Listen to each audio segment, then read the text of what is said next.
So when we use this word ecosystem, we are evoking this image of an interconnectedness of church life.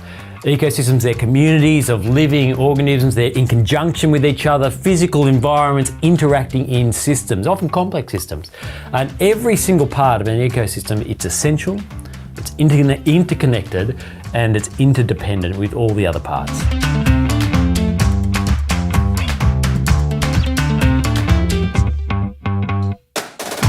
Today's episode is ecosystems and pathways.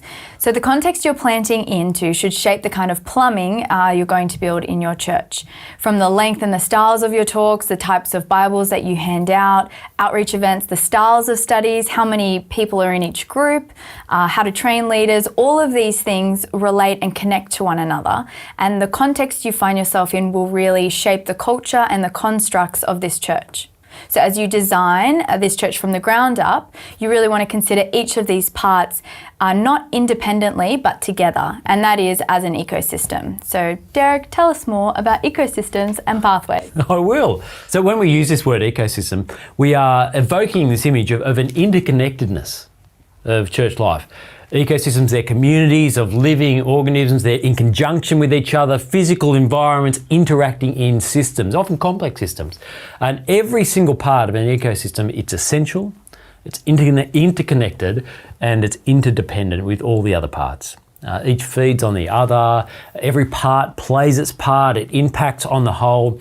The lack of health in one part of the ecosystem impacts the lack of health in the whole. Even if one path looks healthy, it will be brought down, it'll be impacted. They're complex, there's interactions, it's interconnected, as I said. Now, just in a church environment, as you're thinking through this, let me illustrate what I mean here.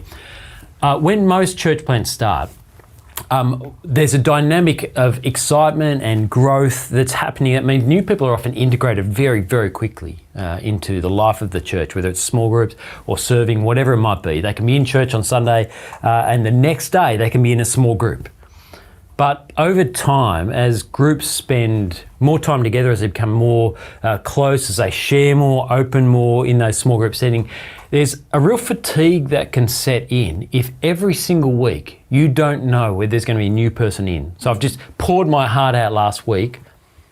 Am I supposed to share that again with the new person in? Can I really be vulnerable if there's a new person in the room? It's not that they don't want to include new people. It's just that it's hard to do that when there's a constant set of change. It's that to be in a small group where you're supposed to share your life, yet you don't know what's going to happen, and that's really challenging. So with this quick integration, where it can happen at one stage of church life, it can actually be quite difficult at other stages of church life. You need to monitor that. At every stage of church life, one part of the ecosystem, that is welcoming and integration, it needs to be considered in light of the whole, of the impact on all the other parts of the ecosystems. Even though they're distinct areas, welcoming, integration, small groups, this is not a question of structural efficiency. This is a discipleship question. This is a relational question. And you come at it from understanding that things work together in a whole. Church Planting Australia is part of the Reach Australia podcast network, alongside The One Thing, the Reach Australia podcast, and Homegrown Faith. So be sure to check us out on your podcasting app. So thinking of church life as an ecosystem, it really pushes us to consider how we factor in, like Derek said, not just the different parts, but how each part interacts with each other and helps us to mature the saints and reach the lost. It pushes us to consider and monitor the impact of one structure and one decision on another, join the dots, tweak as necessary for the continued health of the whole community. And in a church plant, we get to consider this from the ground up. We also want to be constantly monitoring this question, though, at every stage of church life. So is our church as a whole ecosystem effectively engaging in God's mission and our local vision? There's this really helpful quote of Tom Rainer from Simple Church, where he says, "Churches with a simple process for reaching and maturing people are expanding the kingdom. Conversely, churches without a process or with a complicated process for making disciples are floundering." It's a good quote. It is a very good quote. He's got lots of good quotes, Tom Rainer. So the plumbing we're going to be working on as we build out the church plant, the plumbing for our plant, we want to think into how the ecosystem works. and how that works to mature and mobilise people for two things at once. The discipleship pathway, that is, how do they mature to be like Christ? How are they growing in Christ-likeness, both individually and corporately as well? But also this idea of a mission funnel. That is, it sounds really clinical and technical, but all it is saying, how do we help people that we know who aren't Christians come to know Jesus? What's the next step we need to design and put in place in order to help them grow? Now, we've got a diagram which we'll put in the show notes that you'll be able to see that explores that mission funnel. But we want to work as we build this church plan to answer those questions, mobilising our church mission as they mature as Christians.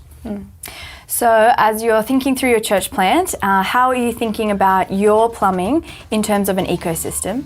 And how are you providing pathways for your whole church to be matured as together they engage in mission?